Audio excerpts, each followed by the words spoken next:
When getting beta clients, do you reach out via email or what's the best platform? JB Film says, Chevrolet, shove one foot, lay another, and walk up in that thing. Walk up in there and talk to them. Business owner to business owner. That's who I like to speak to. Think about it, right? This is a great example of living from your point of view and not living from the point of view of the business owner. While you may be missing out, they get a ton of emails, phone calls, and even people that walk in daily. And if I had to put it in that order, it's going to be 1 million emails, 1,000 phone calls, and probably 2 people a day. So your chances are much greater face-to-face. Walk in. I cover that big time in module 1 if you want to go and watch the whole chapter. Bow and Arrow said, what did you take on healthcare for small businesses? Healthcare is easy as pie to buy in 2021 for a small business. It ain't like it was 20 years ago where all you had was like Cobra and like whatever your job offered. You can get healthcare for dirt cheap. You can get healthcare for what you would spend with a company on your own right now. It's not a hard thing to do. There's always been a myth about it because years ago it was hard. It is not hard to get. In fact, there was a $40 a month healthcare service. I forgot the name of it. But even in the future, it's going to continue to get easier because you got companies like CVS, Walgreens, Walmart, and Amazon that's getting in the healthcare industry. And they want to offer you healthcare because they sell all the prescriptions. And they have clinics and minute clinics and all of that. And they can offer 90% of what Blue Cross can offer you without the hospital stay. Because the majority of what your healthcare pay for is really prescriptions, emergency room visits, and minor stuff. Like they really don't shell out as much money as you think on major surgeries. So CVS is like, well, we can do that. So I'm kind of struggling with the same thing right now as far as like changing my name. So it's Precision Productions right now, but my niche that I figured out, I wanted to be like universities that I do like promo videos for like their students and things like that. So the name I was thinking about was University Media. But would it be easier for me and maybe even everybody else to maybe like keep our LLC and then just do a DBA, or is it worth it to change everything? Because I already have the tax ID. You most certainly can. You most certainly can keep your LLC and get a DBA. This is what I want you to think about, right? This is what I want you to think about. 2 things to your business name right now. I know you like it. I know you love it. I know you picked it, but it ain't for you. It's for the streets. It ain't for you. You know what I'm saying? Your name is for the streets, fam.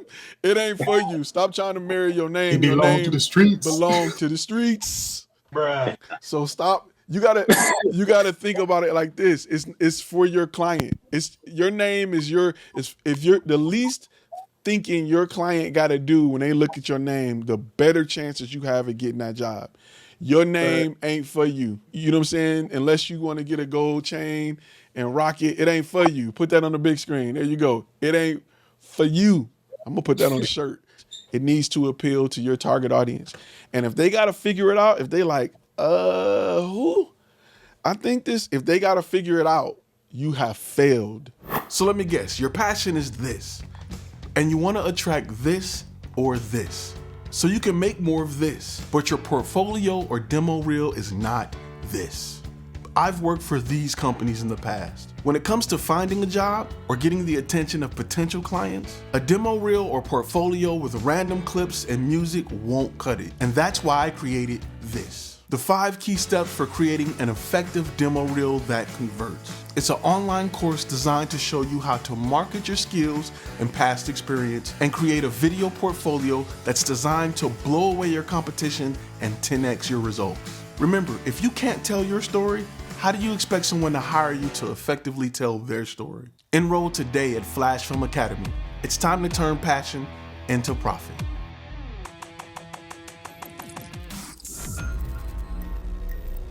Guys, do you ever get calls from other content creators in different states that, you know, like let's for example, say one of you guys is you're in an area 300 or 400 miles away from me, and I got a customer who needs a shoot, and I'm going to call you to contact. Okay, right? So basically, I had that happen to me twice, and my situation is I want to make my money, but you need to make your money. And so what these guys, both cases, said, oh, I'm sorry, I went with somebody else. You were too expensive. So what else does do? Shoot this for like what? As I'm a wholesaler now, and you get the money. I'm gonna tell you what I do. I do offer them a wholesale rate, right? And I'm gonna tell you why. If all I got to do is show up and shoot, and I'm pulling footage off of a card to go to you, and I ain't got to worry about it, I will give you a wholesale rate because I didn't have to do nothing but show up and shoot. If you're using me as just a camera guy, and there's a few companies out in California I do that for, that I do offer them wholesale prices because it's their client. They went for it. If the footage jacked up, they're not coming for my money. They ain't coming for me. They're coming for them.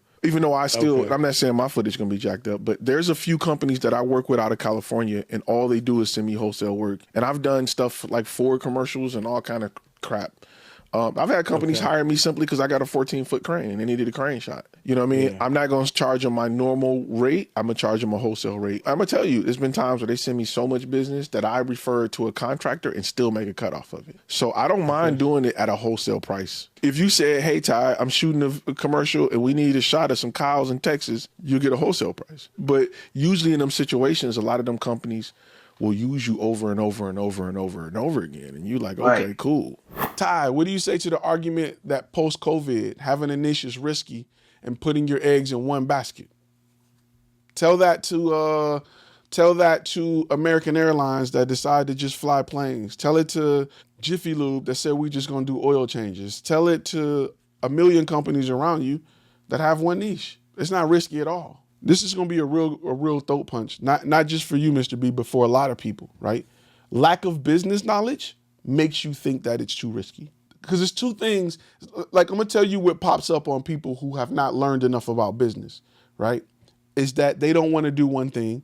That's one thing that pops up about people who have not done enough understanding of business. And then it's too saturated. So these are two things that scare people on both ends. I really don't want to do it because there's too many people doing it. And, man, I don't want to put my eggs in that basket and just do that when I got, no, absolutely not. It's never too saturated. You just have proof of concept. Now your job is to go steal market share. It's never too saturated. You just got to find a way to do it better. And now you have proof that everybody's out there buying it. What do you mean a $10 billion industry is too saturated? No, that's your opportunity to get your hands on $10 billion. What's the opposite of that? Going into an area that's unproven. Now I got to convince people that they need widgets. Well, I ain't never had a widget before. You mean to tell me you're going to try to sell me? That's hard to do. It's easy to sell vacuum cleaners right now because people know what a vacuum cleaner is. People need a vacuum cleaner. They use a vacuum cleaner. It's the perfect time to sell a vacuum cleaner.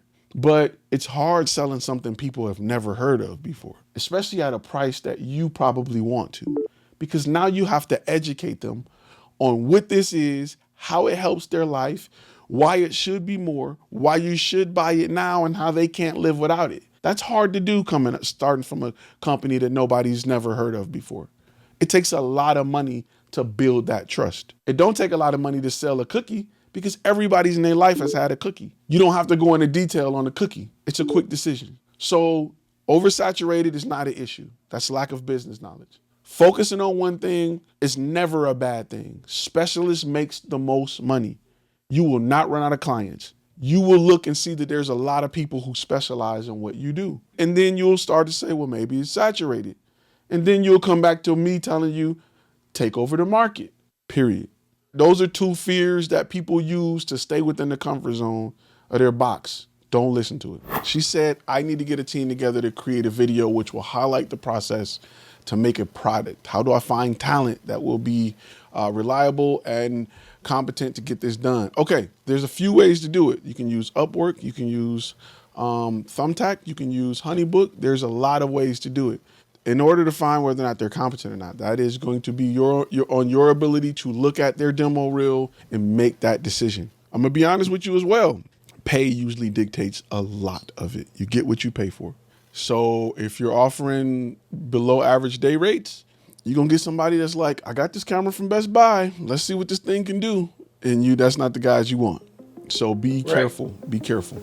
Hey, keep in mind that the video you just watched contains clips from a longer lecture that's available to our gold members at FlashFilmAcademy.com. You can go to FlashFilmAcademy.com to watch the complete lectures if you want to get all the gems and all the information, or you can stay on the channel and continue watching some of our content here. Just click one of those boxes somewhere around here. Just, yeah, you know where to go. Right up in here, somewhere, wherever it pops up, you know what to do. You got this.